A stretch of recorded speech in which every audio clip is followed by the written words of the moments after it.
Сайн бацхан үзэгчдээ та бүхэнд амралтын өдрийн мэндийг хүргэе. Кино эхлэхийн өмнө нэвтрүүлэг маань эхлэхээр бэлэн болсон байна.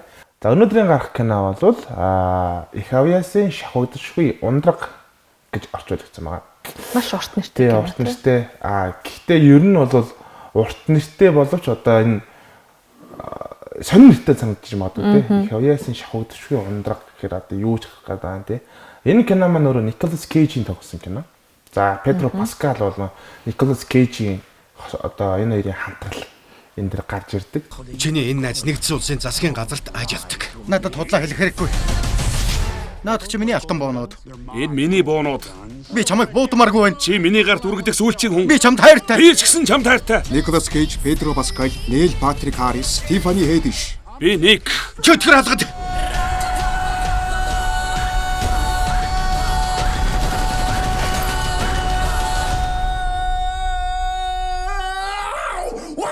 Кейж. Их авьяасын шахагдшгүй ундраг. Найруулагч Том Гормикан болохоор зохиолыг ерөөсөө угаасаа Николас Кейж зориулж бичсэн. Тэгээ Николас Кейж бол кино зохиолын саналыг авахтаа анхандаа дургүй байсан. Мэдээж штэ. Тэ.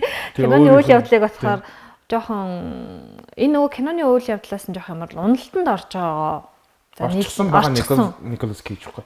Гэхдээ яхаа бодит амьдрал дээр шүү дээ. Энэ чинь киноныхаа дүр тий.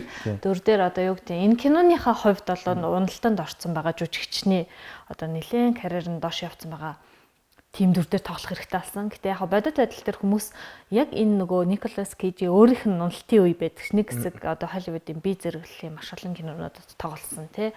Өөрөө одоо энэ уналтын үе нь болохоор их сонь юмнаас улбаатай юм лээ. Өөрөө л 150 сая доллараар таалагдах хөрөнгөтэй маш их хөрөнгөтэй юм хүн байсан. Гэтэ хөрөнгийг бол маш замбрааг ашигласан. Одоо юу гэдэг Богомын арлуудаас арал худалдаж авсан.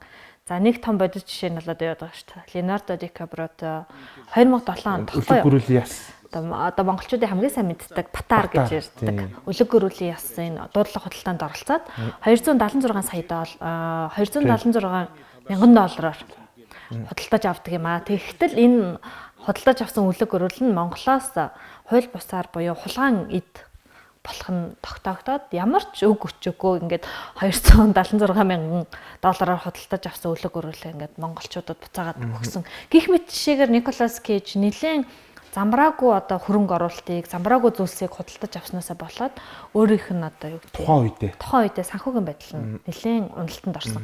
Тэр үедээ маш олон бие зэрэглэлийн кинонд тоглож исэн үеийнхтэй төстэй кино зохиол учраас анхандаа өөрөө дургуутсан. Үгүй би юм кинонд тоглохгүй гэд. Тэгээ яхаа мэдээж найруулагчийн хувьд Николас Кейжийг зөвшөөрүүлж чадсан. Энэ кинонд таал тоглохгүй болол энэ кино өөрөө кино бүтээл болж гарч чадахгүй гэдгийг сайн ойлгуулсан. Энэ эрсдэлтэй одоо алхамлтай. Жүжигчин одоо яг өөрийнхөө карьерийн одоо дүрд тоглоно гэдэг бол энэ тэгээд жоох асуудалтай. Тэгээд эн чинь өөрөө харж ихсаалтанд орсон байгаа кино зохиол байгаад байдаг тий. Тэгээд амжилттай болвол эсвэл болохгүй болвол баларна. Болох юм бол аварна гэсэн ерөөсөө л хоёрхон сонголттой. Нөө харж ихсаалтыг жоохон үзэгчдэд ойлгуулчихгүй бол харж ихсаалт гэхээр хийж болохгүй гэж шууд ойлгочих юм байна. Харж ихсаалт гэдэг нь одоо юу гэдэг вэ гэхээр муу зохиол биш. Сайн зохиол. Ерөөсөө тийм хийж болохгүй зохиол биш. Боломжтой. Тэгээ дээрээс нь сайн зохиолууд тий боломжтой. Хүмүүсийн бол нэлээд анхаарлыг татаад байгаа тий. Тодорхой. Гэхдээ эрсдэлтэй. Одоо нэг дампуурах эрсдэлтэй байж болно. Хэрвээ муу юм бол дампуурна. Сансандаа ихгүй бол одоо ингээд эд хөрөнгөөр шатах болон карьерийн нөгөө ялангуяа жүжигчний карьер дээр маш том асуудал үүсдэг. Тим зохиолуудыг ерөөхдөө ингээд хаад ихсаалт руу оруулсан байдаг. Тэр дотор байж байгаа энэ харж ихсаалтаас судлагдаад цаахан гарч ирээд одоо Гормига ингээд киногоо хийсэн. Николас Кейжийн одоо уран бүтээл болгож өөрийнх нь тэгээд жүжигчнийх нь амьдралаар одоо тэр нэг 150 сая долларын хөрөнгөтэй байсан үе тэр батаар худалдаж авсан үед санхүүгийн зохицуултгүй байхдаа ямар байсан, ямар уналтанд ороод тэгээ найруулагч болгонтой бараг шахуу яриад ингээ бие зэрэглэлийн кинонд тоолоо явж ихтэй ингээд гуугаа явж исэн тэр үеийг нь ингээд авчиад яг ингээд бүр хойтлоо үер байгаад ингээд авчиад тавьсан. Өөрт нь яг эргэн сануулж байгаа юм шиг байна. Дурсамжтай юм шиг тийм та өмнө ингэсэн юм чи одоо энэ дээр ингэчээчтэй те. Тэгээд одоо та тоглож штэ гэсэн. Тэгээд саналыг хүлээж авсан юм шүү гай. Гэхдээ тэр кино бол тэр чигээрээ одоо Николас Кейж Тэ? Яаж гарч исэн тэ одоо тэгэл тэр агарын шорон тэгэл одоо тэр face off тэ гэл ингээл энэ эдэр чинь бүгдээрээ тэгэл хэмжээний лааны тосон баримл нэг өөрөө хараад Педро Паскал чинь ингээд одоо хави тэ энэ чинь хави ч одоо хэнийг кижийн улаан ногоон пен нь болцсон тэ $1 сая гэж төрсөдөр өрөдөр ээжгээд яждаг мөнгөтэй нэг юм тэ гэх мэтчлэн ингээд тэгэл тагнуулынхаа дараа цэлтол одоо энэ хавийг тагнаж туршаал явж байгаа. Тэгээд эцсийн дүндээ энэ гоё. Ерөөсөө энэ кинодаа тэр чигээр одоо нэг метафор агуулсан. Дандаа нөгөө нэг юм зөөрлөл за тэгээд энэ далд утга агуулсан. Тэгээд Пэддингтон үзээд сууж байгаа хоёр жүжигчин. Нэг нь тэгсэн чинь мапын толгойлогч шиг тий. Маптай холбоотой тэгснэ Пэддингтон хоёр үздэг шиг тий. Тийм тэгээд нөгөө нэг алдартай кинонуудын ишлүүдээс орж ирдэг хэсгүүд байдаг. За ер нь одоо энэ кино тэр чигээрээ Николас Кейжтэй холбоотой. Киноны нэг сонирхолтой юм нь бол юу гэдэг 1990 оны Николас Кейжийн өөрийнх нь залуу насны дүрийг Никигээр төлөөлүүлж байгаа. За киноны үйл явдалд бол одоо юу гэдэг Ники одоо дотоод хүн нөхөн шүү дээ. Ники одоо байгаа Николас Кейжтэй дандаа одоо нэг юм зөрчилддөг.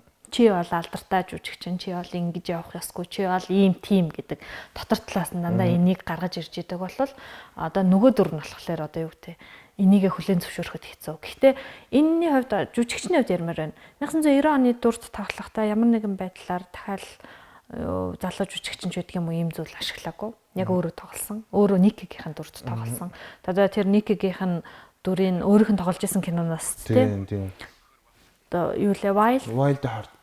Тийм энэ киноноос нь одоо сэдвлэж дүр төрхийн бүтээгээд одоо ерөнхий одоо нөгөө зураач ажилтнанд явуулж ш нүүр хувиргалтыг хийгээд тэгээ энэ дээр бол одоо ингээд нөгөө 1990 оны нэг юм саксууд уу бие тоосон магадгүй нэг талаар нь өөрийг нь илгэлзэн юм шиг те ийм дүр төрхтэй жүжигчин гаргаж ирж дотоод зурчилдоо энэ киноны туршид явах юуг энд харуулж идэг. За чи нөгөө ярьж маш алдартай жүжигч одоо юу гэдэг жүжигчин маань өөр уналтанд орсон байх та. Хоёлаа киноны үйл явдлаас ярил те. $1 сая өгье. Миний төрсөн өдөрт хүрээд ирээч гэдэг. Цаадах чи юу гэсэн бэ? Чи тэрэнд үнэхээр таалагддаг ч нөгөө дүрийг өөр жүжигчэнд өгөхөөр болсон гинэ. За ирээч те. Би урлагийн тайзаа орхилоо. Өгшөө би уулын замаар явж байна. Намайг уучлаарай. Аяар тухтай заллаа. Бидэнд $1 сая ногооны өөр санал хэлсэн. Нэг баян нэрийн төрсөн өдрийн үдшилэг. Энэ эдлэнгийн эзэн хэн гэдэг юм? Хави. Ноён Кейж. Өршөөрөө ноён Хави намайг яах гэж үрснийг мэдэхгүй байз. Та санаа зовлтгүй би ойлгож байна. Тэр Хави. Би Хави байна. Талд энэ жүжигчнийг урьдаа тэгээ өөрөө мэдээж уналтанд орсон мөнгө хэрэгтэй байгаа учраас $1 сая төлөө тэр төрсөн өдрийн арга хэмжээнд оролцохоор болоод очдог. Тэгээд энд очиод өөрийгөө харсан өөрийнх нь тийм амар том шүтэн биширч гэдэг нь ялгаагүй. Надад чи нэг өрөөрөө оронгууд л нөгөө дотор нь тэ өөрийнх нь лааны тосон баримлна. За зарим кинонууд дээр хэрэглэгддэг. Тэр чин буу муунд байдаг лөө. Тийм яг өөртөө зөриулж хийгдсэн буунууд байгаа шүү дээ. Тэрий чинь үнд яваад тавцсан. Энийг надаа өгчих гэсэн ч үгүйгээ те. Тэгээ энэ надад зарчилтаа гэсэн чи үгүй би наадах ч юм бол маш үнэтэй авсан юм аа. Энэ одоо юун дээр гардаг, фейсбુક дээр гардаг алтан буу, алтан өнгөтэй буу. За тэгэл одоо лааны тосон баримлаа өөрийнхөө хардаг те. За энэ болонгууд фейсбુક гэсэн. За агарын шоронгийн бас 97 онд. За агарын шорон 1997 онд болсон бай. Гэтэ гарсан. Агарын шоронгийн одоо Кэмерон Паувгийнх нь бас ийм хүсний тасалтуудыг ингээд дүүрсэн. Тэр нь бас орж ирсэн байт юм байна. За Live in Las Vegas. За зочд буудлын усан сан цогтуугаар нэг шилэн шарын хариг бариад ундаг хэсэгтэр нь одоо Оскар авчихсан киноных нь эмээг хэсгийг нэг хошгиж дүүрээдэг. Тэгээ тэрэн дээр нь одоо ингээд бас нэг юм эстэйг орсон байт юм байна. За үндэсний баялаг дээр өөрийг нь авах дөрвөө болчиход гэсэн чинь би бол надад үндэсний баялаг шүү дээ тий гэж ингэж хэлдэг. Тэгээ өөрийгөө хэлж байгаа. За тэгээ Cruz тэгээ дуу оруулсан байдаг. Кэж охинтойгоо муудалцсан үед хүүхэлтэй кинонд дуу оруулсан талаар ингээд дурсдаг. Гэх мэтчлэнгээр ер нь ингээд хэд хэдэн ийм гоё эстрэгүүд ордог. Тэгээ ерөнхийдөө Николас Кейжийн киног үзчихсэн хүмүүс бол энийг бол хараад мэднэ. Энэ чинь тэр киноных нь хэсэг. Энэ чинь нөө тэр нэ ингээд ерөнхийдөө мэднэ. За тэгээд Педро Паскалгүйгээр энэ кино амилахгүй. Ягаад тэгэхээр Педро Паскал энэ дэр маш гоё гарч ирсэн. Педро Паскалыг бас л өөр дөрүүдээр мэддэг. Одоо юу гэдэг энэ дээр бол нэг юм гинэн итгэмтгий хүүхэд шиг тий. Хүүхэд шиг тэгээд тэр өөрийнхөө уушигт хайртай тэгээд амар хөнгөн юм шиг харагдах дүр байхгүй юу хүмүүст амар хөнгөн. Одоо миний бол хамгийн сүүлд мэдчихэж байгаа Last of Us шүү дээ. Тэгээд Last of Us-ыг ч гэсэн хоёул өмнө ярьжсэн. Энэ кинон дээр бол юм ирлэхэг, ирэмгий дахиад нөгөө нэг дайчин ийм чанаруудын дүрийг гаргадаг байсан хүн бол энэ кинон дээрээс дахиад жүжигчний ур чадрыг харсан шал өөр. Тэгээд ч энэ хоёрын энэ кинонд зориулж хийсэн юмнууд нь TikTok дээр маш олон меме болсон байдаг тий. Тийм меме болж гарч кинонаасаа илүү нэр алдартай мемэнүүд гэж байдаг шүү дээ. Нөө TikTok-д богино бид нар ингээл богино хэсгүүд нь явж идэг. Заримдаа ямар киноны хэсэг гэдгийг мэдтгүү.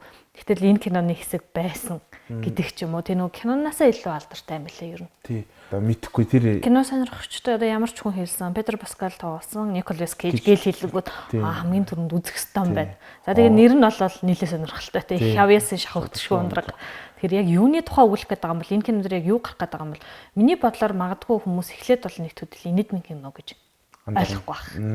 Гэтэл одоо кино бол ерөнхийдөө экшн тэгээ инэдэм хосолж байгаа шүү. Би бол гэтээ Николас Кейж, Педро Паскал хоёрыг тоглосон. Би л ихэндээ бол инэдэм гэж бодохгүй. Тий. Инэдмэн кино гэж ер нь анзаарахгүй байхгүй. Тэр чинь бүр яг инэдмэн кино шүү. Бүр хөгжилтэй инэдмэн кино шүү. Бас тэр дундаа Педро Паскалын тэр жокууд одоо энэ Николас Кейжийн одоо дүр хувиргалттай өөр дөр ажиллаж байгаа ажилбар энэ дээр бол Педро Паскал, Николас Кейж хоёр киног бол бүтэн жүжиглэл дээр аварч гарч ирсэн. Аврах жоох яг хийх үүргийг үүсгэсэн. Кино бол 30 сая $10 төсөөр бүрдсэн. Гэхдээ 29 саяг болсон. Кино нөгөө үндсэн хөрөнгөндөө хүрч чадаагүй. Тэгээ нөгөө яриад байсан TikTok дээрх мемэнээс болоо стриминг үйлчилгээнд дээрээс одоо ч ихсэн ашиг олоод маш амжилттай явж байгаа. Тэр дундаа бас кино шүүмжлэгчдээс маш өндөр үнэлгээг авчихсан. Тийм. Харж ихсаалтын ийм зохиолоор ийм амжилттай кино хийчихнэ гэдэг чинь өөрөө тэгээд шүүмжлэгчдээс мэдээж лайк аавна л да. Тий. За тэгэхээр одоо энэ манай Николас Кейж, Педро Паскал, за Гармиганы найруулсан энэ хөө сайхан киног та бүхэн маань кино эхлэхийн өмнө нэвтрүүлэх дуусны дараа хүлээн авч үзээрэй. Март өдөр ая дахта сайхан өнгөрүүлээрэй үзэгчтэй. Дараагийн дугаараар дахин уулзлаа. Түр баяртай.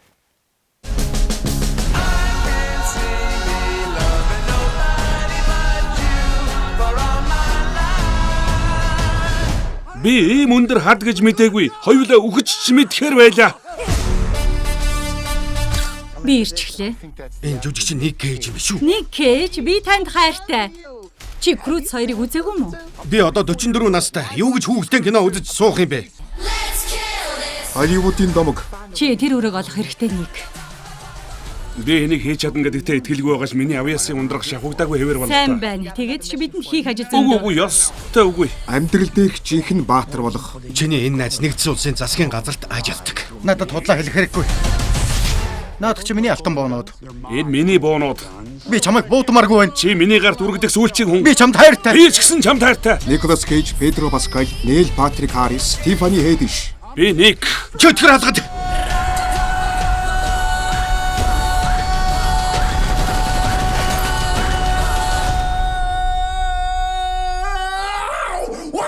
Кейж. Хавьяасын шахагдшгүй ундраг.